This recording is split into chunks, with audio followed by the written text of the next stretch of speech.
Amy, welcome to Climate Action Live. Thank you. It's a pleasure to be here. So, Amy, you're the co-founder and Chief Impact Officer at Seismic. Could you tell us about your mission and your latest work? Absolutely. So at Seismic, we are obsessed with impact and purpose, and our mission is to help businesses to prosper by becoming increasingly influential forces for good. We exist to help to kind of change society and fix our planet, and we really want to do that at scale. Obviously, we have to act at scale if we want to genuinely change society and fix our planet. So we have a vision statement, which is that by 2030, we will have helped 10 million people to join the shift, which is about helping people to work for businesses that are taking action across social and environmental issues, helping people to be educated and inspired.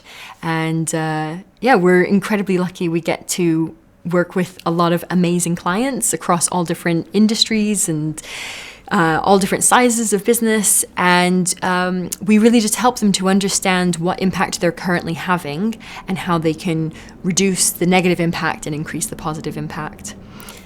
So some of our clients are kind of on the early stages of their journey, and we help them to answer some of those early stage questions, like what is our impact and what should our strategy look like? And other clients are already, really leaders in the kind of sustainability space, and we help them to carry on with that leadership and keep on scaling it up. So clients like Innocent Drinks, who do a huge amount around positive supply chains and sourcing and input materials into their products.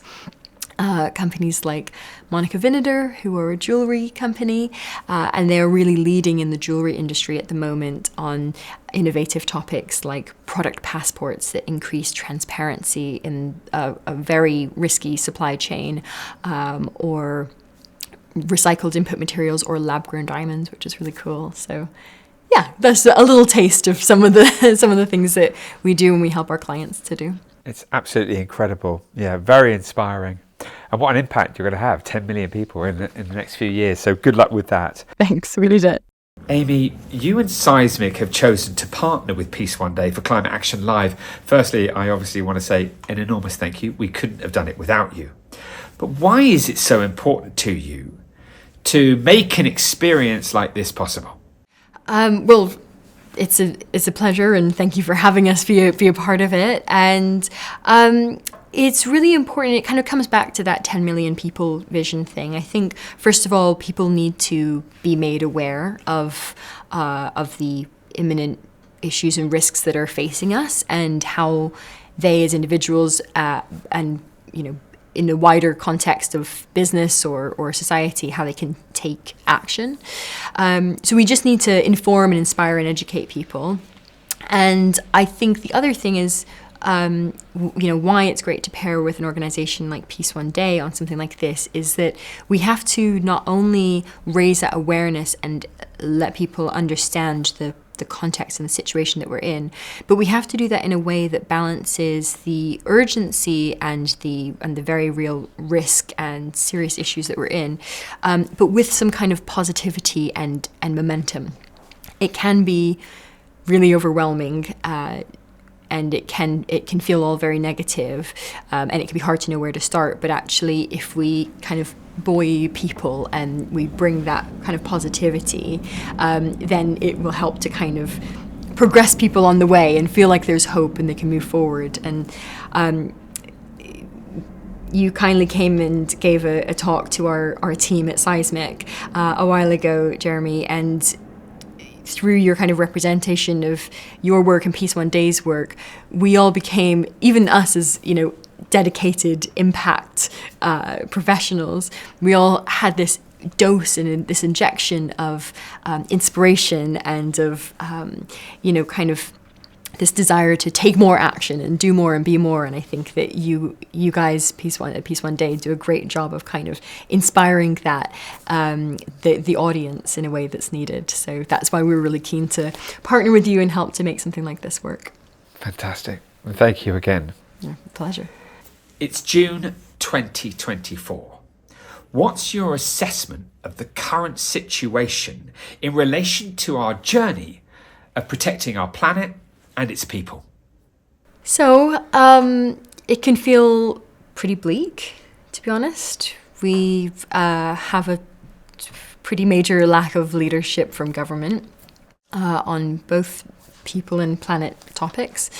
We are obviously, unfortunately, in a world that has an incredible amount of war and violence and genocide occurring as we speak. And we are not on track at all to meet our 1.5 degree target. In fact, it's looking more like 2 degrees, which will, if that happens, mean, major unthinkable changes to our lives and to the planet. So it's scary, right? It's kind of horrible in a lot of ways. But as I said, we have to move forward. We have to work at making change. And there's a lot of really great stuff that's happening in the world and people who are taking action to try and improve things. That's happening across all different facets of society. So from youth activists who are getting out there and raising awareness and shaking up the generations that have gone before them and made this mess, to senior citizens in Switzerland taking the government to court on climate topics.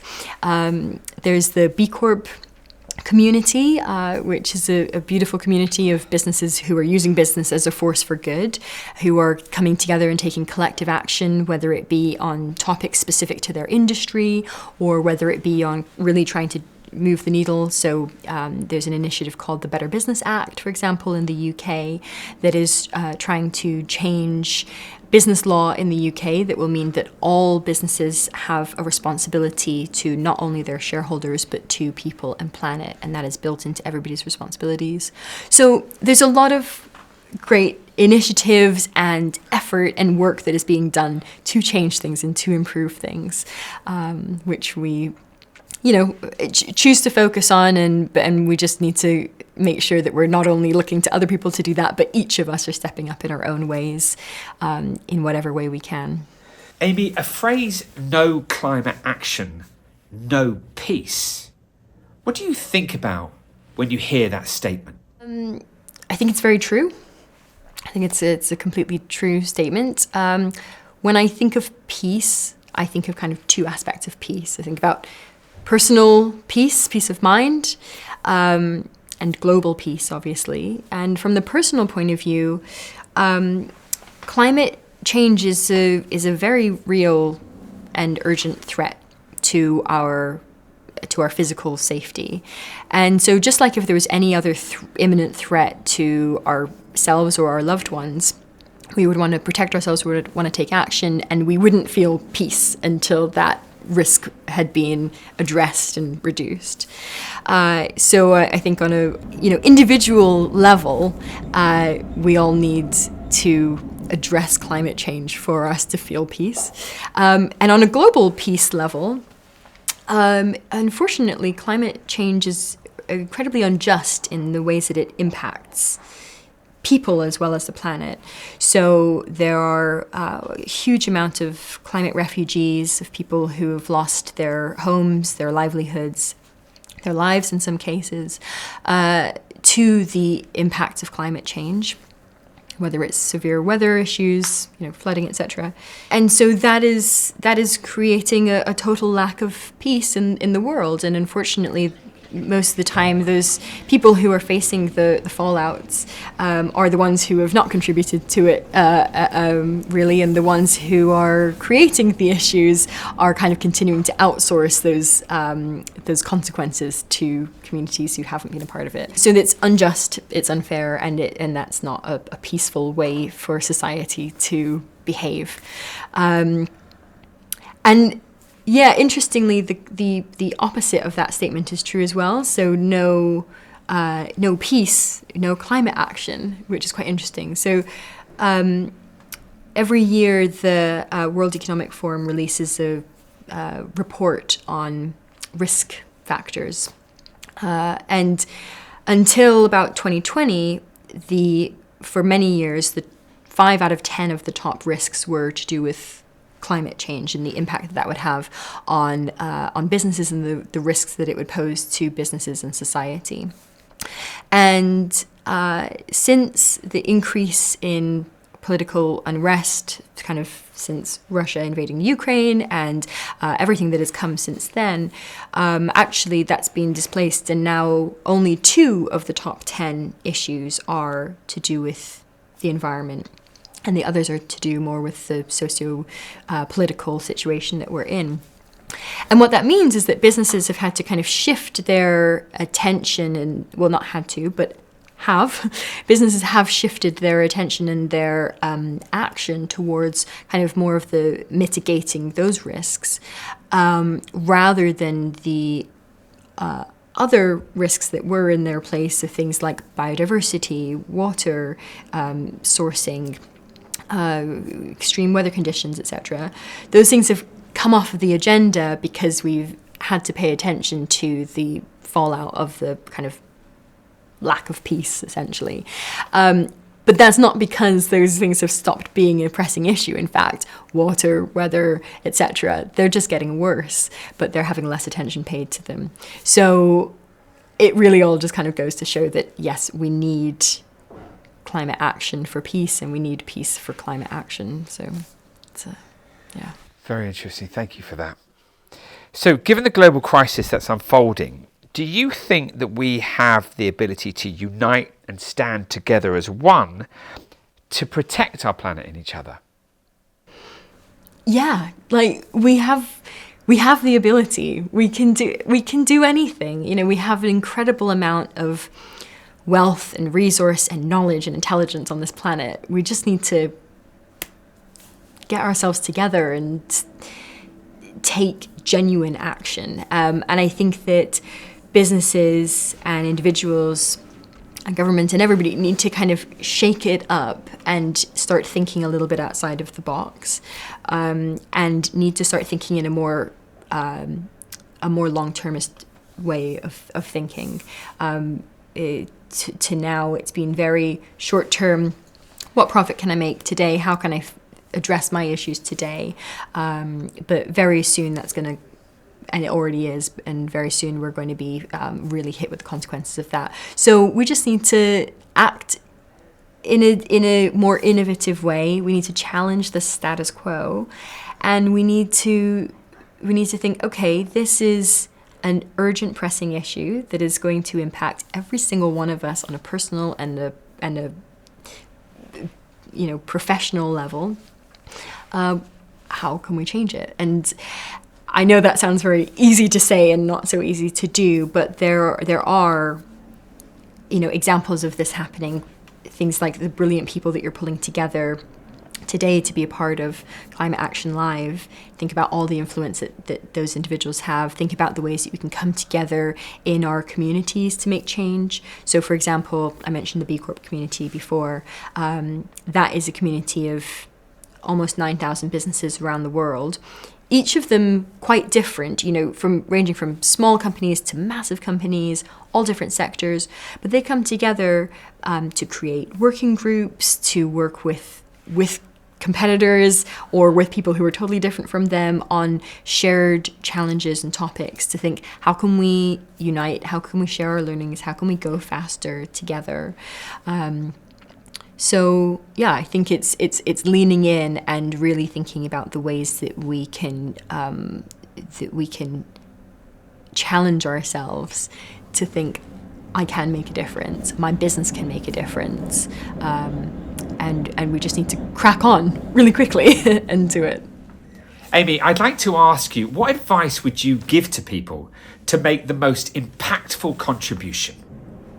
I think that there's various layers to this. So there's the small changes that we can make in our day-to-day lives, which you can and should do, whether it's,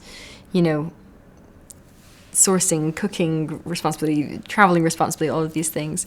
There's voting, which is incredibly important. We've got a vote coming up very soon in the UK, and it's globally, it's a year of elections. So get out there and have your voice be heard.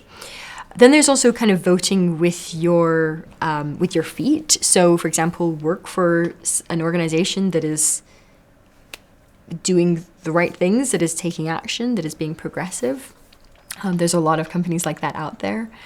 And it's using your influence in a positive way. So thinking about in my job, in my business, how can I challenge myself and those around me to do things better? And again, that can be hard to kind of identify what those better ways of working are, but there's frameworks out there to help. So, for example, use the B Impact Assessment, which is the framework at the heart of the B Corp movement. That spans across the whole organization, from governance to workers to customers, environment, etc. And it helps you to identify what are the actions that I could take in my business to improve our impact and reduce our negative impact. So starting with tools like that help to break it down and make it feel a little bit more tangible, rather than saying I'm going to go and change the world. Break it down into actionable day-to-day steps that you and your business can take.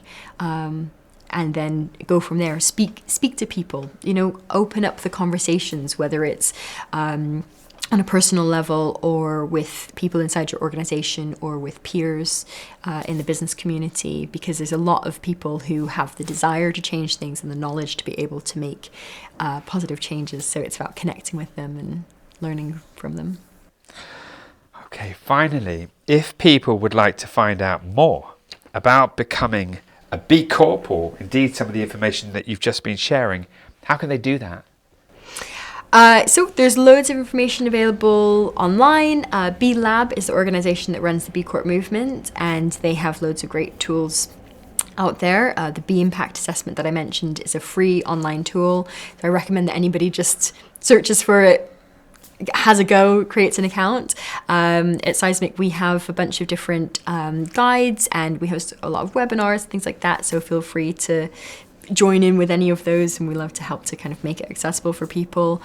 And you reach out. The B Corp community is really friendly. So if there is a B Corp that you admire or that's in your industry or something like that, quite often if you just reach out to them and say you're interested, they'll kind of fling the doors open and help to give advice. So. Well, Amy, it's been a pleasure to talk to you, and thank you so much for your support, and the very best of luck with your vision of reaching so many people at Seismic. Thank you. Thank you so much. Thanks, Jeremy.